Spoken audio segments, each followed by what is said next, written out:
I'm joined today by Dr. Judith Brown, and we're going to be talking about truth and about deception and about fact checkers and about information and misinformation and malinformation and the war over information.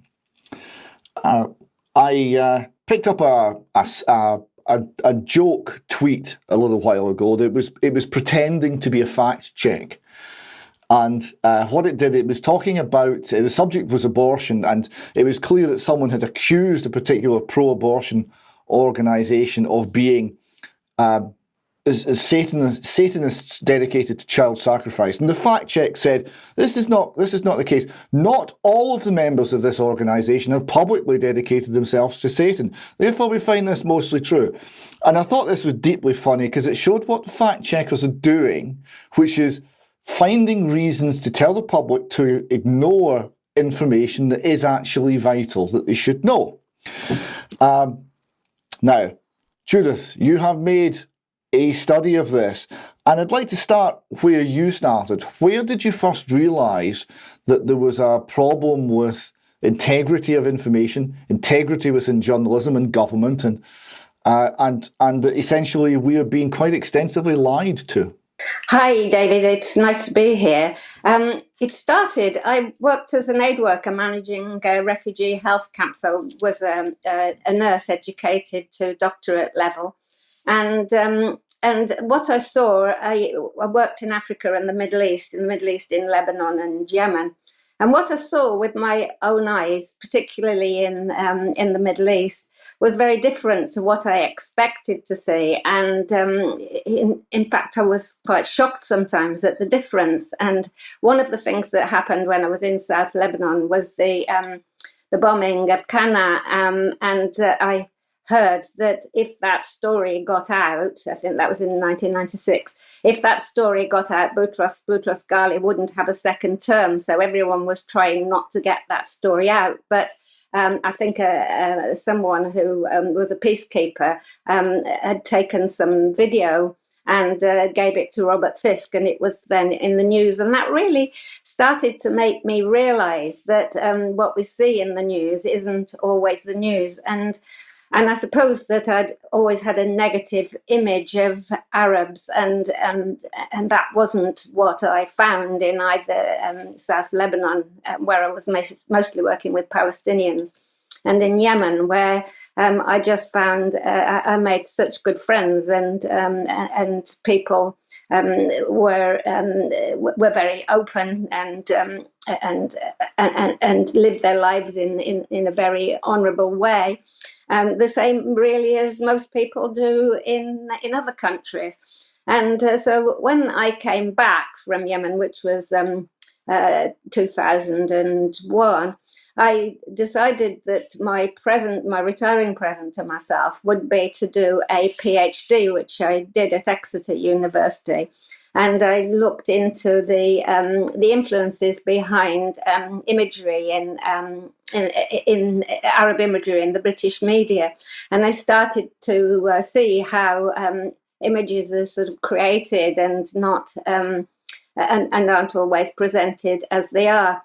Anyway, I fell in love with Yemen and went back sort of every year for some months and met people there and friends there, and right until the Yemen war broke out. But when the Yemen war broke out, I was really interested to see how it was ignored, mainly in the news. So I then went and did some research at UWE, a university in Bristol, on story selection, and in particular looking at why the story of the Yemen war hadn't been selected, even though there were lots of reasons. I mean, there was a big British involvement in the war, both in terms of weapon sales and in terms of personnel who were helping run the war effort for Saudi Arabia. And of course we'd been occupying South Yemen for a century or more. So there were lots of links with Yemen, and it was a really cruel and vicious war. And also the issue was that there was mass starvation there of young children. So there was lots of things that meant that it had a good storyline for news media to pick up, and that didn't happen. So that sort of it confirmed my view that what we see in the media isn't always the top news, but what has been selected as what people in power want us to see. So that's my background. And so, of course, when it came to COVID in the beginning, I was sort of like suspicious on two grounds. First of all, I was really tuned in to recognizing propaganda, and a lot of the way that they were presenting the COVID story seemed to fit very much with the way that propaganda is spread. And the other thing, of course, was that because I'd worked in Africa, the WHO guidelines on infection control was my bread and butter. That was what I did all the time. So also the story of the infection and the way to control it also didn't seem at all realistic. So I worked with Heart for a time, and then sort of moved over to Panda because they've got a media group there, which I'm part of. And we've been doing work on censorship. And I did some work on the Trusted News Initiative and the regulatory authorities. And then after that, I did something on the online safety bills that are ubiquitous. They're appearing everywhere in the world. Ours wasn't the first by any means, but there was a sort of a pattern to them. They all were talking about protecting vulnerable, but in fact, when you looked in more detail, they were actually censoring censoring organs intended to in some way restrict speech, and there was a sort of a similarity. And then last year, I was talking to someone who suggested that we needed work done on fact checkers, and I thought it would be a sort of like a couple of months thing. My experience of fact checkers was posting things on Facebook and finding that they had a tag attached, or I was told that they couldn't be printed, and then Facebook told me that they were going to lower my what I was doing, and feeds wasn't going to appear, and one or two friends told me that they weren't getting my posts anymore.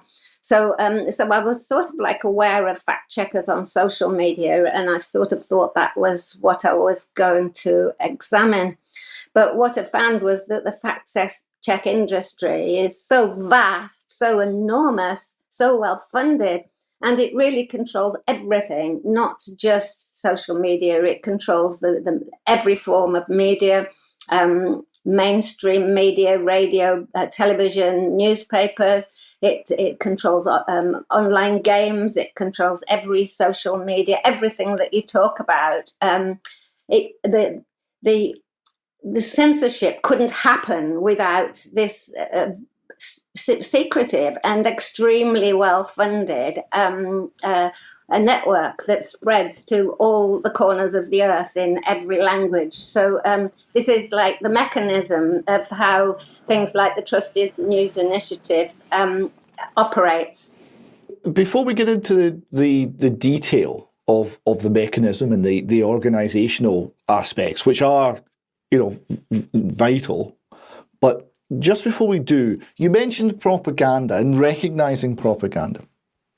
And this is a very important thing, because we've had a masterclass in it over COVID. We've seen the population absolutely terrified, genuinely terrified, to the point where walking past someone outdoors without wearing a mask, you see them recoil in fear. Right? What sort of biohazard you might represent. So it was, in its day, very effective. And we see the same mechanisms being openly planned, openly discussed as something that's going to push the climate emergency, global warming narrative, and that's going to restrict freedom of movement and basically impoverish the society in many ways. And this is all going, obviously, unchallenged, because there are no voices in the mainstream media challenging the global warming narrative. However threadbare the argument might be, it can't be argued against on the BBC because of policy. So we're looking at propaganda, and I was very struck by the combination of fear, psychological manipulation to generate fear, and also the bullying, controlling aspect, where anyone speaking out would suffer, an attack, the reputational damage, loss of employment. They would be hounded out of polite society. To get the message across that you must think in one way, and if you don't think in this way, then you're a bad, evil person who should be shunned by all of humanity. These two things, this shunning, restrictive, anti-intellectual, you cannot question, you must not question the narrative strand, and the outright fear, I was surprised how well it worked in Britain, genuinely. And it's working much less well now, I'm pleased to say, but I don't know if they've run something similar again. I don't know how the people will react. Could you say a little bit more on the subject of propaganda, what you found out about this thing we call propaganda? Well, what I noticed right from the beginning was that the stories that were shown were sort of like very shocking things, like people sitting outside a hospital with a woman that couldn't breathe in Italy, people dropping down dead. So I just feel that the role of governments is to make their population feel that they're in control and that there's no need to be fear, that they're going to help them. But in fact, right from the beginning, it seemed that they were sending the fear message out rather than the reassuring message out. Also, the way that they were talking in sort of like short, bites of sentences and kept repeating it. It was the repetition of the same message that was going out, not just by one person, but by everyone who was speaking on the media. I think from my own point of view, because of my medical knowledge as a nurse, I was sort of like quite shocked that the medical profession weren't speaking out, and in fact, in the first lockdown, I felt so certain that that the medical profession would eventually speak out because they were trained at least as well as me, and possibly even better in most of them. And I just didn't feel that they would that they would stand by this story. So in the first lockdown, I was just so confident that eventually the medical profession would speak out and say, "Hang on, we can't really support this." And then as time went on, I became increasingly alarmed that the medical profession weren't speaking out. So there were lots of sort of like indicators with propaganda. And I also started to see messages like, for example, fairly close to the beginning, Mike Eden, that I'd never heard of before. But it seemed to me that he was talking very sensibly, very calmly, but he was well qualified to join the debate. But he clearly couldn't.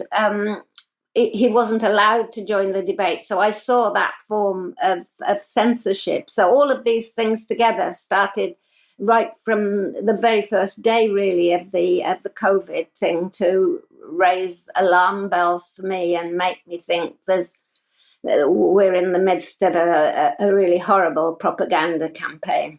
The point you made there about governments normally trying to reassure the population, and it was the exact reverse. They were essentially filming live in intensive care wards, watching people die. Now, you could do that at any point, you would alarm the public. It was appalling. It was and astonishing that they would consider that an appropriate way to behave. And it certainly wasn't subtle. It was really pushing the fear. And of course, the medical profession failed. You're quite right. They weren't the only profession that failed. The journalists, by and large, utterly failed to hold anyone to account. A fair amount of the legal system and certainly the police failed in their duty. Most of our politicians are likewise culpable, and the churches and the leaders in the churches also. So that it was a very broad-based failure for with various parts of society just not doing their job and not standing up to resist.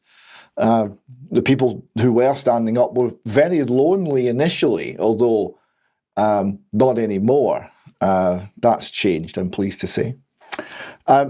So that maybe takes us on to the fact-checking. So you said you started to see the fact-checkers affect your work as you were posting ideas and information on Facebook.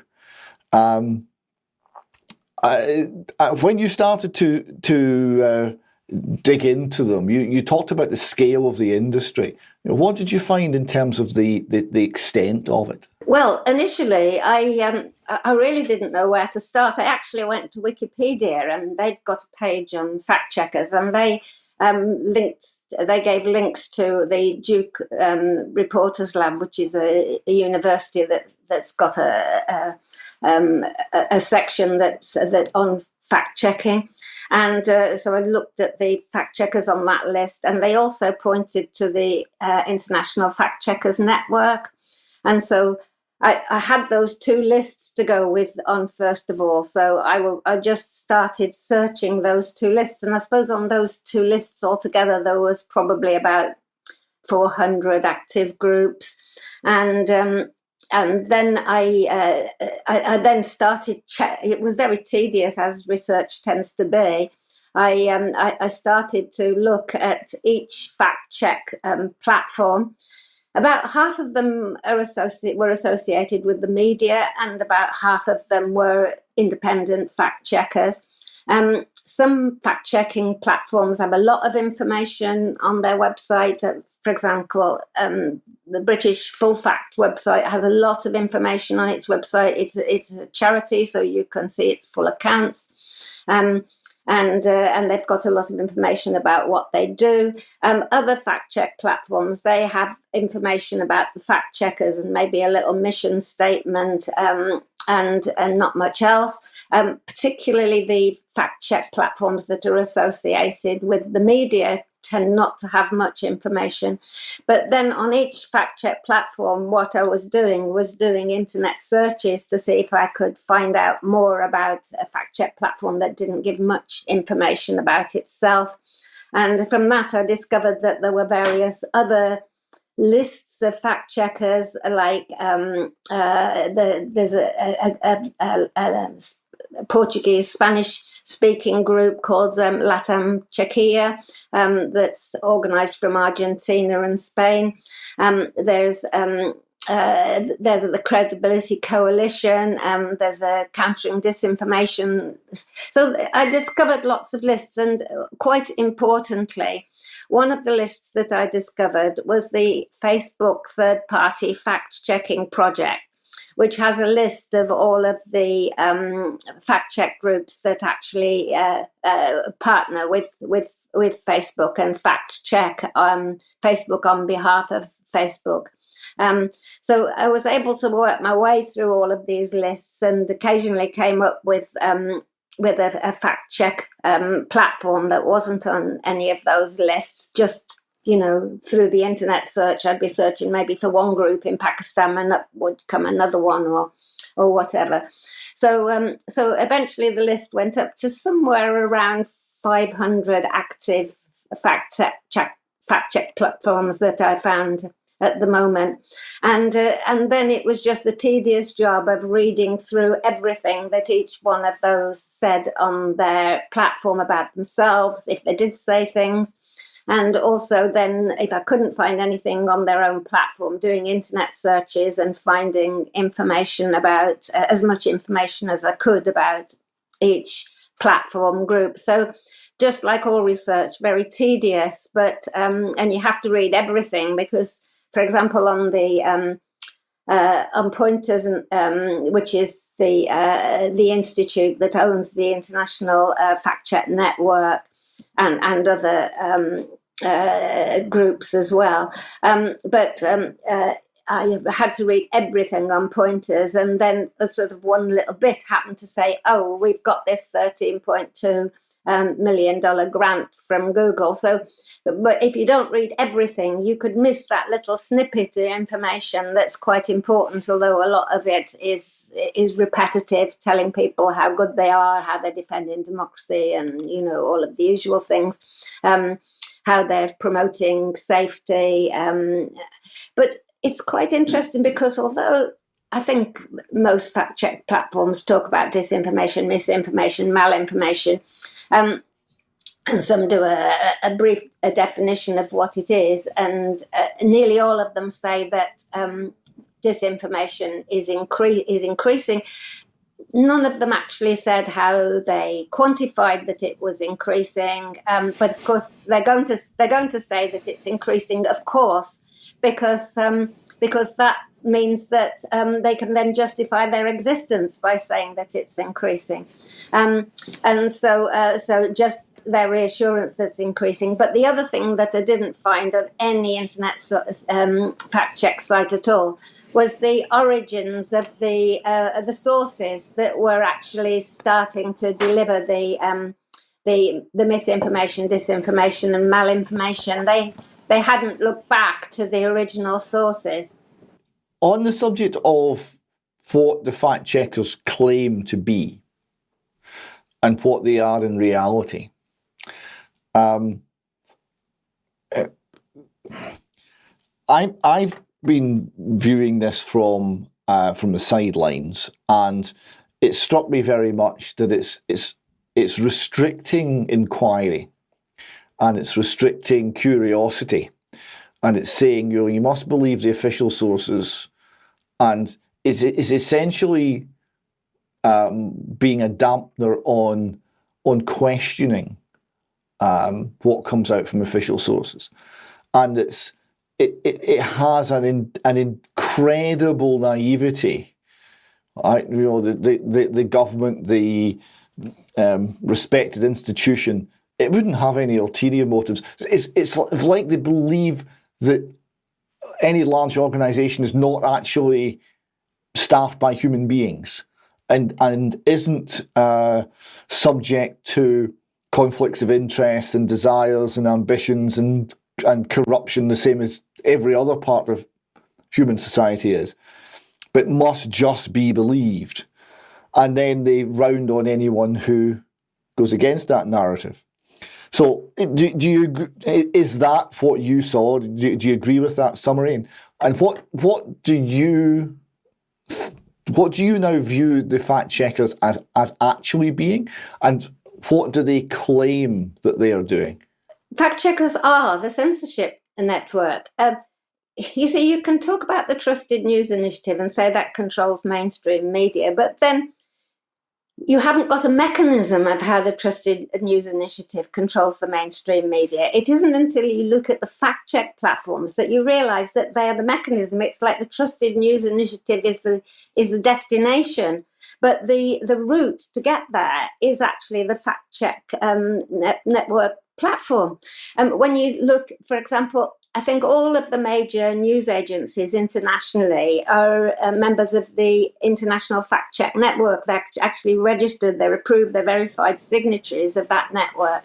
You're talking of AFP, which is a very, very big fact check network, Reuters, Associated Press, and then also national fact check platforms like, for example, the DPA, the German one. So and other countries have got individual fact check platforms. So and they're all also individual news agencies that are registered as fact check platforms. So you can see that, for example, AFP, apart from the fact that it does a lot of fact checking itself, it's got a lot of fact check platforms associated with its news gathering enterprise. but it actually sends copy out to up to 5 continents. This ready fact checks. Then you get all sorts of media organisations that are also registered fact checkers with the IFCN, like the Washington Post, for example. And I read an article by a journalist from the Washington Post who talked about he introduced the new fact check system in 2012. Now, obviously, fact checking is has always happened. Journalists have had to check their facts.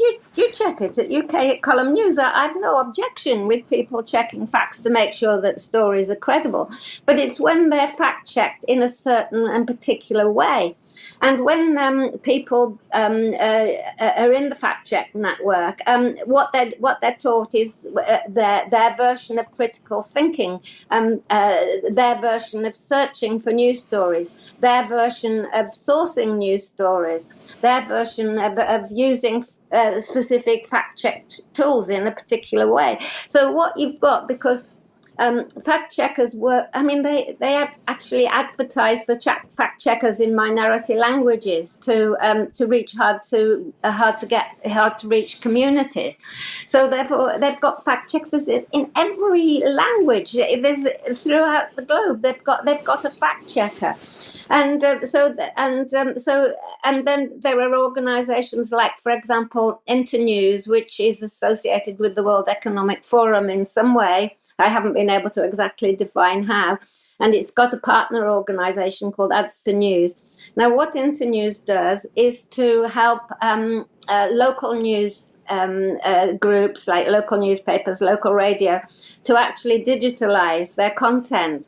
And of course, that's all very well, and it probably helps them sort of like to increase their audiences, increase their reach. But as soon as they're digitalized, they can also be fact-checked much more easily. And so therefore, then the partner of Ads for News, what Ads for News does is if you have trusted news content on your fact-check platform, you can then... You can then get these advertisements, which are organised by Ads for News, or Google AdSense does the same thing. So this encourages sort of like local media, once it's gone onto a digital platform, to actually control their content so that it fits in with the trusted news, so that then they're going to get increased ad revenue. And if they didn't comply, if they sort of like went against the mainstream news, for example, if they started to question something about climate change or gender or anything that's one of the current topics that divide people. So you want to sort of like say your own point of view or somebody else's point of view, then you're not going to get the ad revenue. So therefore, the fact checkers that belong to those new news platforms are going to make sure that everything that goes on in this particular form. I think that it's just insidious, the form of control, and I mean, I just was like totally shocked at the extent of it, of how it permeates everything, and how difficult it is to get away from it. Quite interestingly, there are 2 countries. You see, all of these fact check platforms, they're all funded by wealthy Western organizations or Western government organizations. So you've got sort of like a whole host of foundations, Omidyar, Open Society, Gates, who only funds in Africa, MacArthur, Knight Foundation, Craig Foundation, Craig Newmark Foundation, and so forth. And then you've got governments that they either fund directly or they fund through organisations such as the National Endowment for Democracy, the European Endowment for Democracy. And they're funding platforms in all over the world, including countries in the third world that maybe don't see the world in the same way. Now, 2 countries have tried to take action to to stop the foreign interference, Georgia passed a law in March this year to say that news organisations that have more than 20% of their revenue from overseas have to register as agents of influence. But within 2 days, that was overturned. And whatever way you look at it, Georgia, within its national boundaries, had no power to overcome the fact-check platforms. And whatever view you take of the law, that is really shows the extent of the fact-check platform's power. You've mentioned, all these large tax exempt foundations, large corporations, and Western governments are funding this, and you've identified 500 different organisations receiving this funding. Do you have a handle on how big this actually is? How big an industry are we talking about? Have you got any sort of figures of just how much cash is going into this? Well, most fact-check platforms don't actually say the amounts of money that they've got. They just, some don't say anything about their funding. You have to search on the internet and to try and find indications of their funding. A minority are very, very open about their funding. As I've mentioned, Full Fact, which is a charity, links are hoaxes. But a lot of them just say that the proportion of the money that they get from the funding is this or that. So you don't know how much money is going in. But relating to the extent of it, David, I've only been able to check fact-check platforms that actually are listed with an international group like the International Fact-Check Network, the Credibility Coalition, Latam Chequia, or whatever. I can't check any of the others. But PISA Check in Africa states that it networks with 174 other news checking platforms, both news desks and civil societies. I don't think I've found any of those. In UK, the fact checks associated with the media, I think there's very few that I found, but there's so many. I mean, there's thousands of newspapers and local radios and whatever in UK. So I suspect that a lot of those are following this fact check platform. So the ones that are found are just the tip of the iceberg. And a lot of them are going to be associated with media platforms.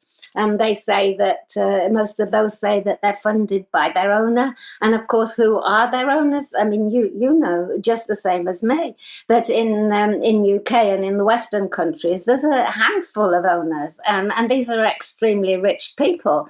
So they're going to want to control the stuff that gets out there in a particular way. They're part of the elites, and then when you look at these powerful foundations and governments that fund the independent fact check platforms, I think it's quite interesting when you look at the Facebook platform, for example.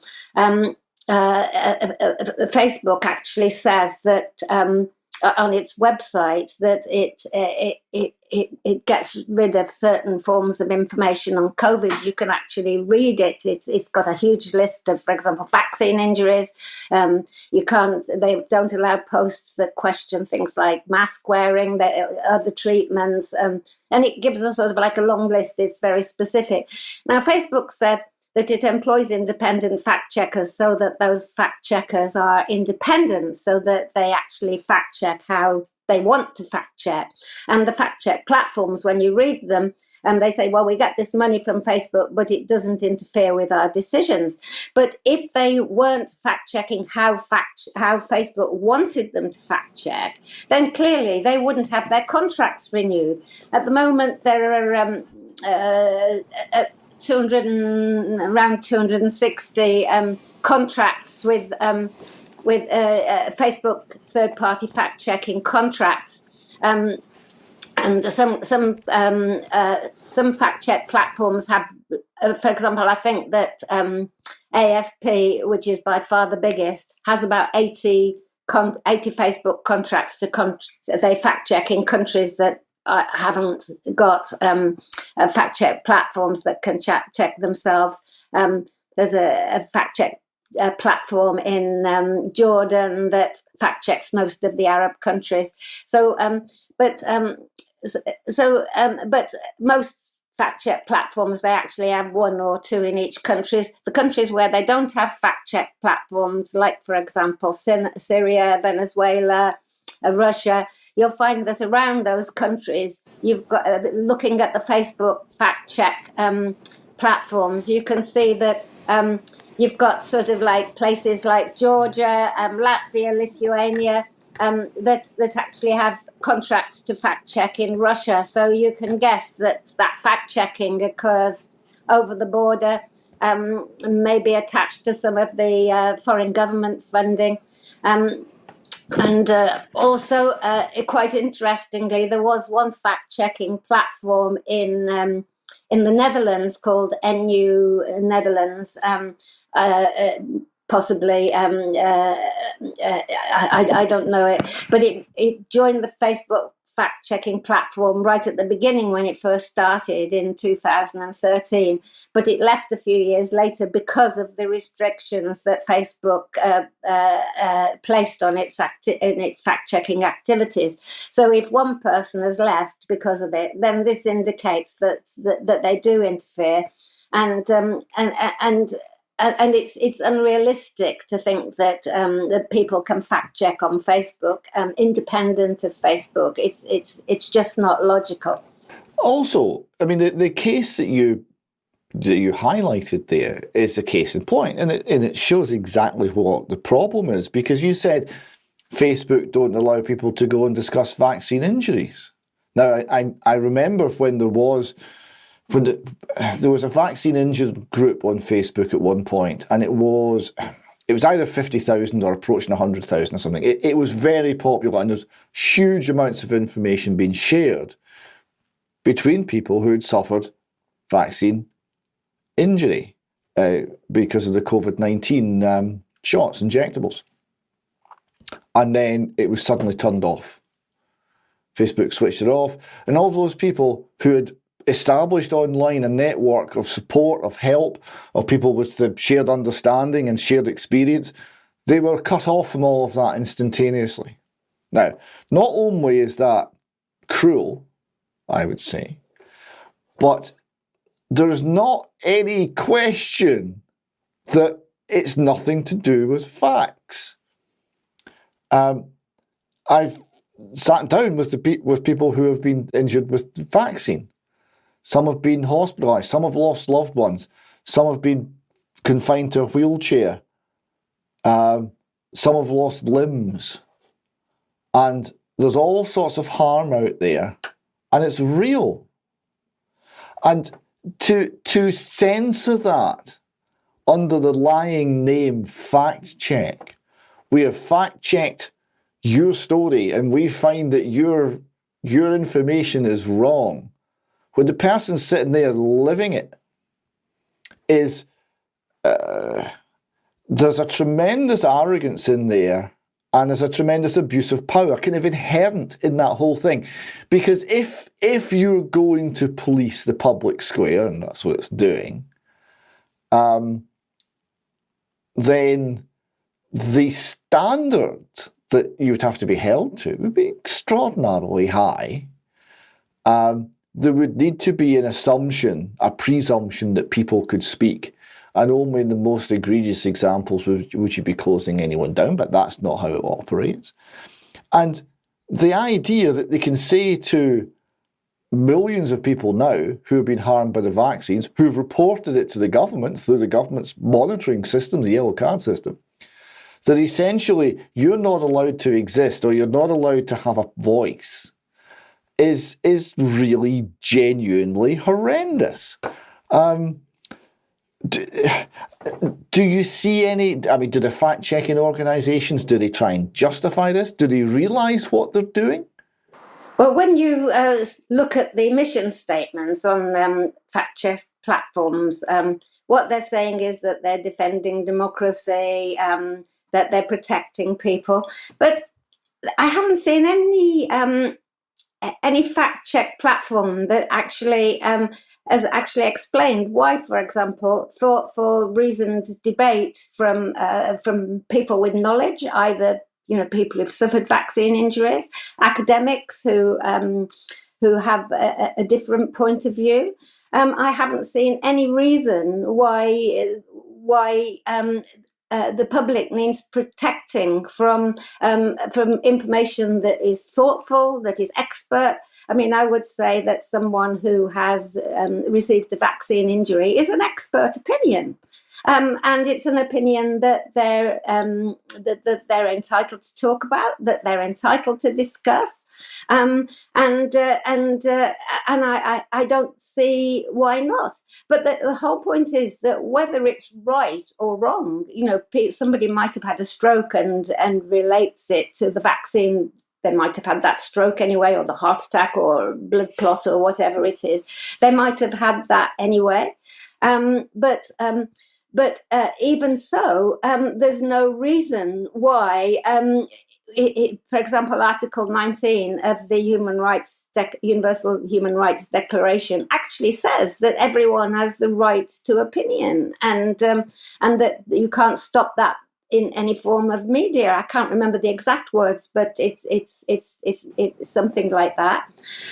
So there you've got somebody who is an expert on a vaccine injury because they've received one.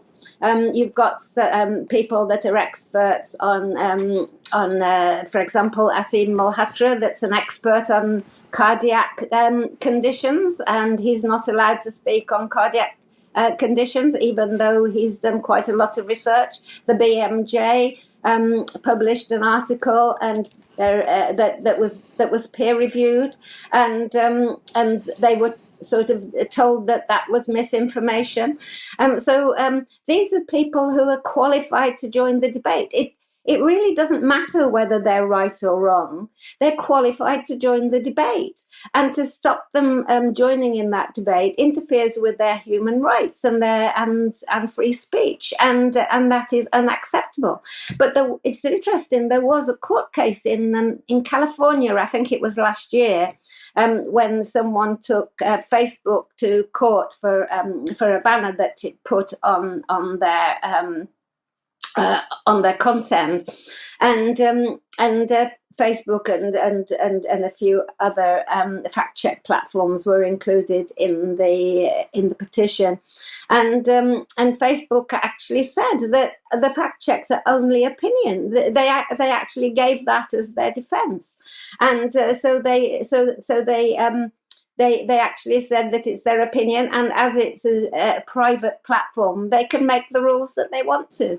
So it actually said that as its defense in a court case. So I think that, but if you've got a platform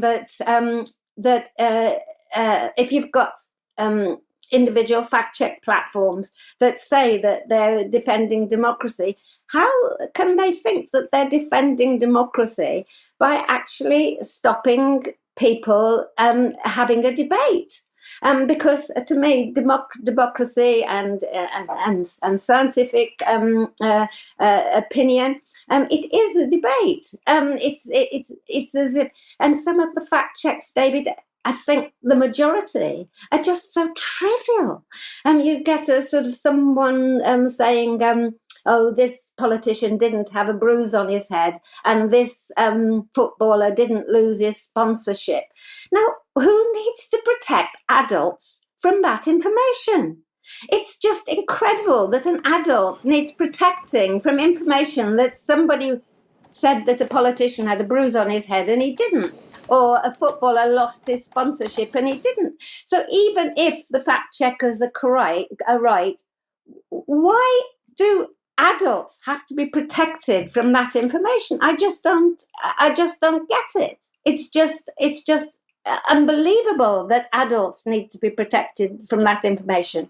I mean, I'm quite old now. When I was young, life was surrounded by old wives' tales. I suspect I'm an old wife myself now, but the fact that somebody came along with an old wives' tale that had no foundation in it didn't mean that society came to a stop. Some people thought that they did it. Like if you had I used to have nosebleeds and people used to put a key down the back of my clothes. I don't suppose it helped at all.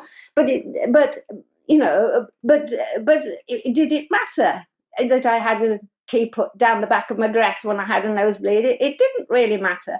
And some people probably thought that's rubbish, and some people thought it was worth doing. But nobody suffered greatly from that. If my nosebleed didn't continue, it continued when the key was down my back. Then my mother tried something else, like squeezing my nose or something. So it's unbelievable that adults have to be protected from such minor information, which in effect most fact checks are. Yeah, it's the point. The triviality of it is quite striking, and also the sort of infantilizing of the adult population that implies. I mean, they have been shown up by some of the things they've selected to fact check. The satirical site Babylon Bee has got a list of their stories, which are jokes, right, that have been fact-checked.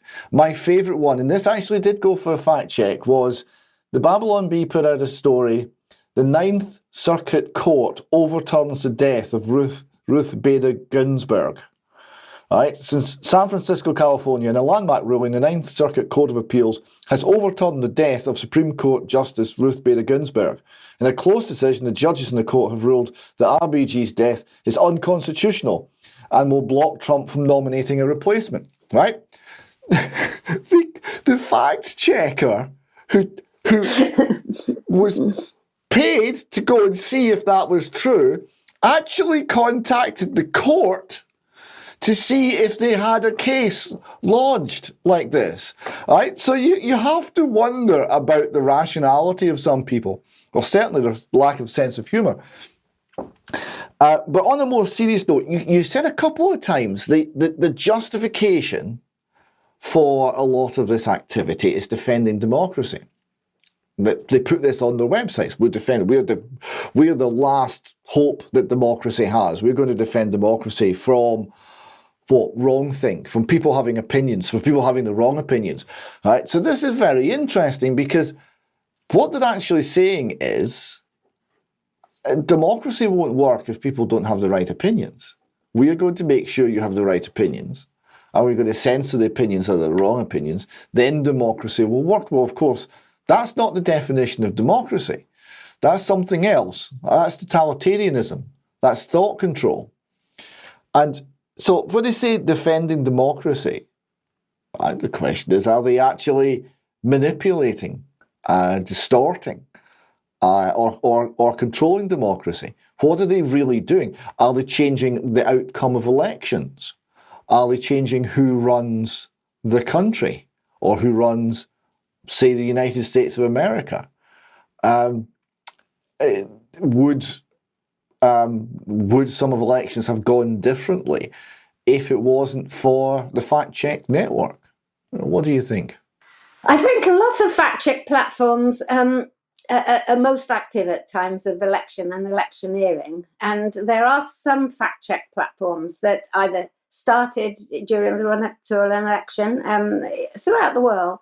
And also there's some fact check platforms in USA that close down except between sort of elections and times of public debate. So I think that, and I'm sure that there is a role here for fact check platforms. I'm not saying that there isn't. For example, listening to election promises and then checking afterwards whether those election promises are kept. I mean, for example, there were certain sort of like election things like it's alleged that Boris Johnson during the last election was talking about building a number of hospitals. He'd built all of these hospitals, or he planned to build all these hospitals, and that wasn't in fact correct. I don't know that fact checkers actually fact checked that or not, but it is something that maybe should have been fact checked if it was potentially incorrect. I didn't fact check it myself, so I just have to sort of like listen to other opinion. But there's also, I think that, for example, I don't know whether you know of the fact check group Hamilton 68 in America. It's actually been closed down now, but I think it was funded by the US government, either directly or indirectly. I can't remember which, but it alleged that that there was a lot of Russian bots and Russian accounts that were interfering with the election when Trump won the election in USA, and so then they gave a number of accounts to Twitter and told them to that these accounts were all Russian bots, and it was widely reported on the news that I think it was. This is my memory, David. I might be wrong, but I think it was 600 or 700 accounts that Hamilton 1968 gave to Twitter, saying that they were Russian bots, and that was widely circulated in the media. And of course, it was then said that this had interfered with the election. But interestingly, when the Twitter files were actually released, and I think that an American journalist called Matt Taibbi looked into them and checked lots of the accounts, there was only a handful, 50 or so, that were actually associated with Russia. The rest were genuine American citizens who were critical of the previous government's policy, or maybe were Trump supporters or something like that. So, and then of course, when you look at the accounts, the Facebook fact checkers, for example, around Russia and around Syria and around Venezuela, you see, I think that I don't know whether this is true, but there's the potential of those accounts interfering with what's being said in those countries that are targeted, and if so, they could be interfering with the sort of like the democratic processes within those countries.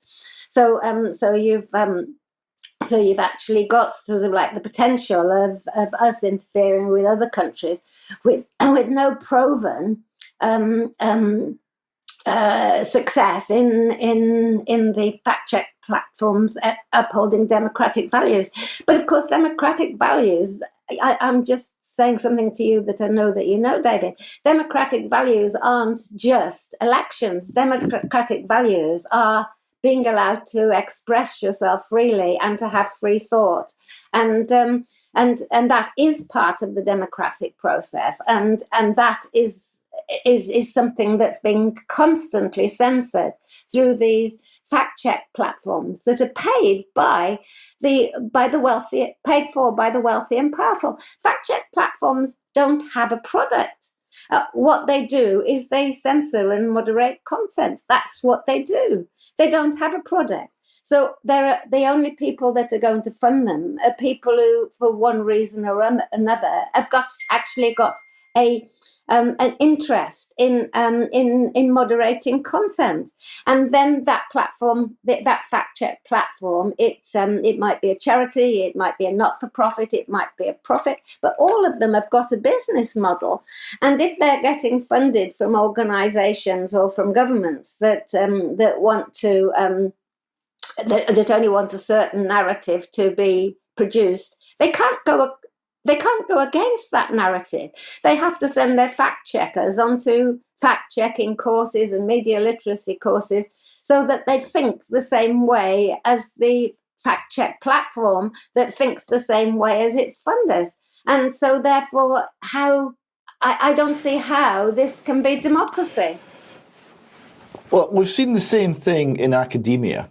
It's called a peer review process. So when a particular viewpoint captures the orthodoxy, captures the institutions, it then protects itself, the vested interest, from any challenger.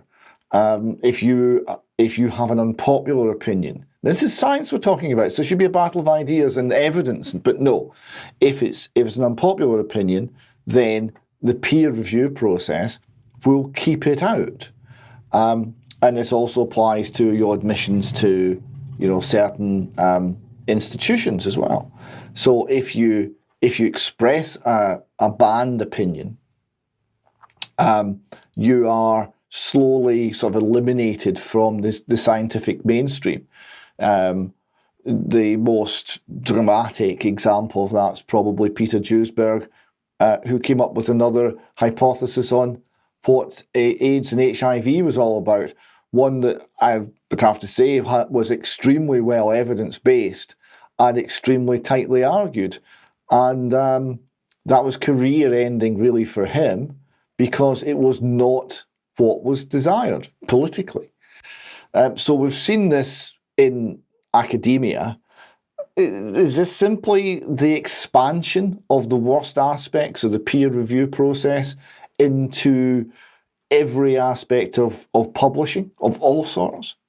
Well, it is quite interesting that you're talking about academia, because academia has been sucked into the whole counter disinformation industry, into the fact-checking industry.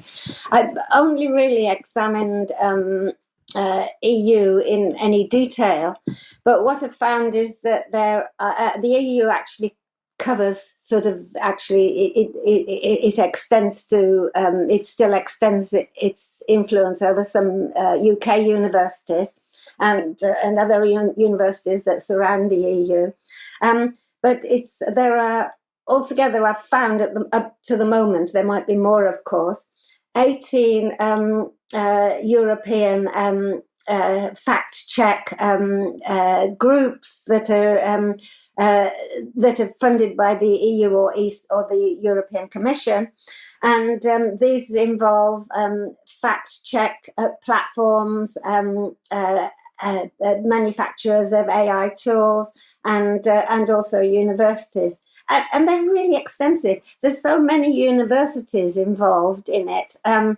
For example, I'll talk about one in UK, Sheffield. Sheffield specialises in natural voice recognition, and so if people want someone on their team that understands natural voice recognition, they'll bring Sheffield into the group, even though it isn't actually within the EU or the EC. And then others, like, for example, Aarhus University, I don't know whether I've pronounced that right, that's in Denmark, that's a specialist in data analysis. So if they want someone with that speciality, then it's pulled into the group. But some of these, there's 18 different types of groups, and they do all sorts of sort of like functions, like coordinating journalism scores, looking at fact check tools, designing them, things like setting up professional standards, but they can be really huge, like the European Digital Media Observatory, which is funded by the EU. It actually claims that it has a branch in every country in the EU. And so all of those countries have got probably universities, AI tool companies and fact check platforms that belong to this EDMO, which is one organisation that's funded by, I think that's funded by the European Commission, it might be the EU.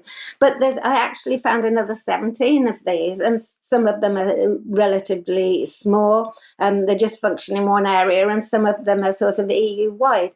So it's and I know that I was speaking to someone who at a university who was told, it's a UK university, who was told that the government had given their university a lot of money to check to counter disinformation, and somebody within that university said, "Well, hang on a minute.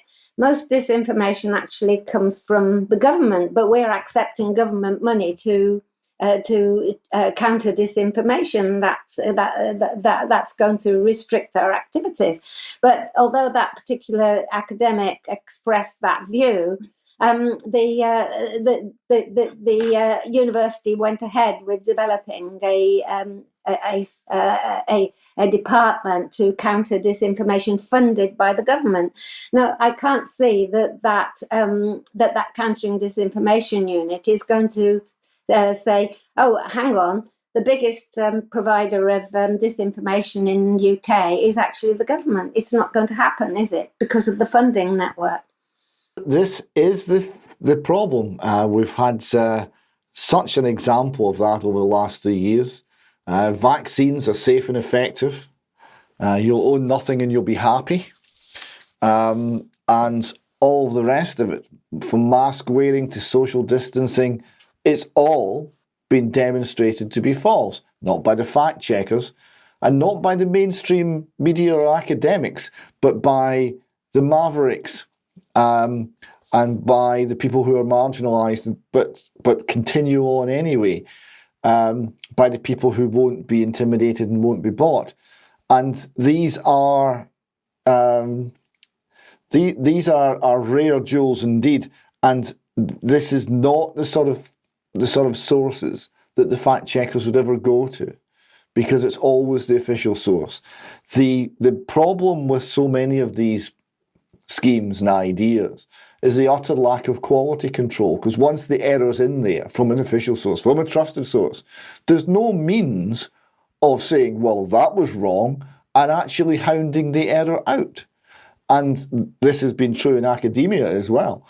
And therefore error tends to be compounded. It tends to be built error upon error until we reach a stage where, I think to quote the CIA, everything that the people believe will be a lie, and that's the risk we face.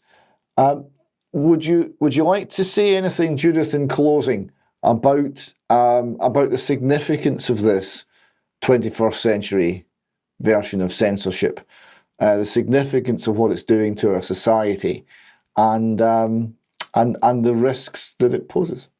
Yes, David. I personally have felt incredibly concerned about what I've discovered. It's actually terrifying when you look at it in its completeness.